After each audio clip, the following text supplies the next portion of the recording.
سب سے پہلے ہم مسلمان ہیں. ہمیں سوچنا ہے کہ ہم مسلمان ہیں بھی کہ نہیں. مسلمان کی تعریف کیا ہے؟ ہم اس تعریف پر پورے اترتے ہیں کہ نہیں اترتے؟ ہم جو روزانہ کلمہ پڑھتے ہیں لا الہ الا اللہ محمد رسول اللہ، ہم سمجھتے ہیں ہم مسلمان ہیں.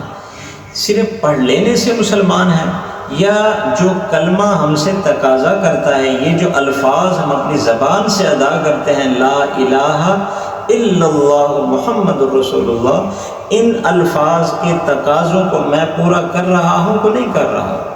ان الفاظوں نے جو مجھ سے مانگا ہے میں نے وہ دیا ہے کہ نہیں دیا ہے؟ اگر تو وہ میں نے دیا ہے تو میں مسلمان ہوں. اگر میں نے ان کو نہیں دیا ہے وہ سب کچھ جو مجھ سے تقاضا ہو رہا ہے، تو سوچنا ہوگا کہ ابھی میں مسلمان نہیں ہوں. دیکھیے اللہ تبارک و تعالی نے ارشاد فرمایا، سورۃ البقرہ ہے، آیت نمبر 255. اللہ تبارک و تعالی نے ارشاد فرمایا فَمَن يَكْفُرْ بِالطَّاغُوتِ فَمَن يَكْفُرْ بِالطَّاغُوتِ وَيُؤْمِن بِاللَّهِ. سب سے پہلا کام جو آپ نے کرنا ہے وہ ہے یکفر بالطاغوت، آپ طاغوت کا انکار کریں. سب سے پہلا کام یہ. طاغوت کسے کہتے ہیں؟ طغیانی سے ہے. جب دریا یا سمندر میں پانی بہر نکلنا شروع ہو جائے تو ہم کہتے ہیں دریا میں یا سمندر میں کیا آئی ہے؟ طغیانی آئی ہے. اسے کہتے ہیں طغیانی سے نکلا ہوا لفظ ہے. اب طاغوت کا معنی سمجھنا آسان ہو جائے گا کہ جو اللہ تبارک و تعالیٰ کا نظام ہے، اس سے آگے اگر کوئی آپ کو حکم دیتا ہے، اس سے زائد حکم دیتا ہے، اس میں طغیانی آ جاتی ہے، بڑھوتری آ جاتی ہے، حکم کے اندر زیادتی کی جاتی ہے، تو ہم کہیں گے یہ اللہ کی طرف سے اللہ کا بنایا نظام نہیں بلکہ کون سا نظام ہے؟ طاغوتی نظام ہے. طغیانی آ چکی ہے اس میں، وہ اب خالص نہیں رہا وہ نظام. اگرچہ اسے اسلامی نام دیا گیا ہے لیکن یہ خالصتاً اسلامی نہیں ہے.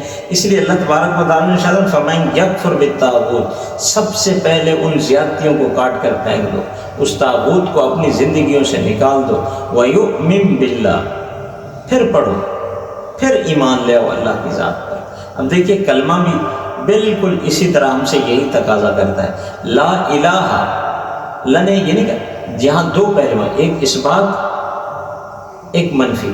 پہلے منفی کو اللہ تبارک و تعالیٰ نے ارشاد فرمایا لا الہ، کہو کوئی الہ نہیں ہے، کوئی بادشاہ نہیں، کوئی حکمران نہیں، کوئی ایسی شخصیت موجود نہیں جس کا کہنا مان کر ہم چلیں الا اللہ. اب اس بات مگر اللہ کی ذات. اب پہلے جو منفی رکھی ہے، جس طرح یہاں پہلے منفی ہے فَمَن يَكْفُرْ بِالطَّاغُوتِ، سمجھیں کہ پہلے اللہ تعالیٰ نے منفی کو ذکر کیا کہ طاغوت کا انکار کرو. یہاں بھی اللہ نے کہا لا الہ، طاغوت کا انکار کرو. کہو کہ کوئی بادشاہ نہیں، کوئی مالک نہیں، کوئی ایسا شخص نہیں کہ جس کی ہم مان کر چلیں، کوئی ایسا ریسرچر نہیں کہ ہم اس کی ریسرچ کو مانیں گے، کوئی ایسا حاکم نہیں کہ ہم اس کے حکم کو مانیں، کوئی ایسا ہمارے اوپر ادارہ نہیں جو ہمارے اوپر قانون لاگو کرے اور ہم اس کا کہنا مان لیں.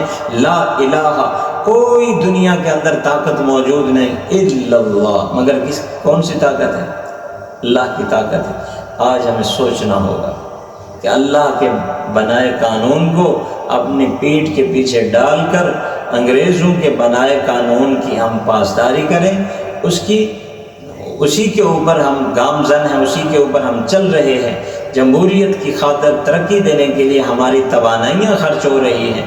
اللہ کے نظام کی بات کرنے والا کوئی نہیں. آج تو پتہ ہی نہیں چلتا کہ اللہ کا نظام تھا کیا، ہے کیا، ہمارے آنے کا مقصد کیا ہے. ہمیں مسجدوں تک محدود کر کے رکھ دیا گیا. سوچنا ہوگا کہ ہم مسلمان ہیں کہ نہیں ہیں. اگر ہم مسلمان ہیں تو لا الہ جو پہلا جز ہے وہ کہاں ہے؟ ہمارا حاکم تو امریکہ ہے، میں تو IMF کے تابع ہوں، میری قانون سازی تو وہاں سے ہوتی ہے. ہم تو تابع داری کر رہے ہیں. کون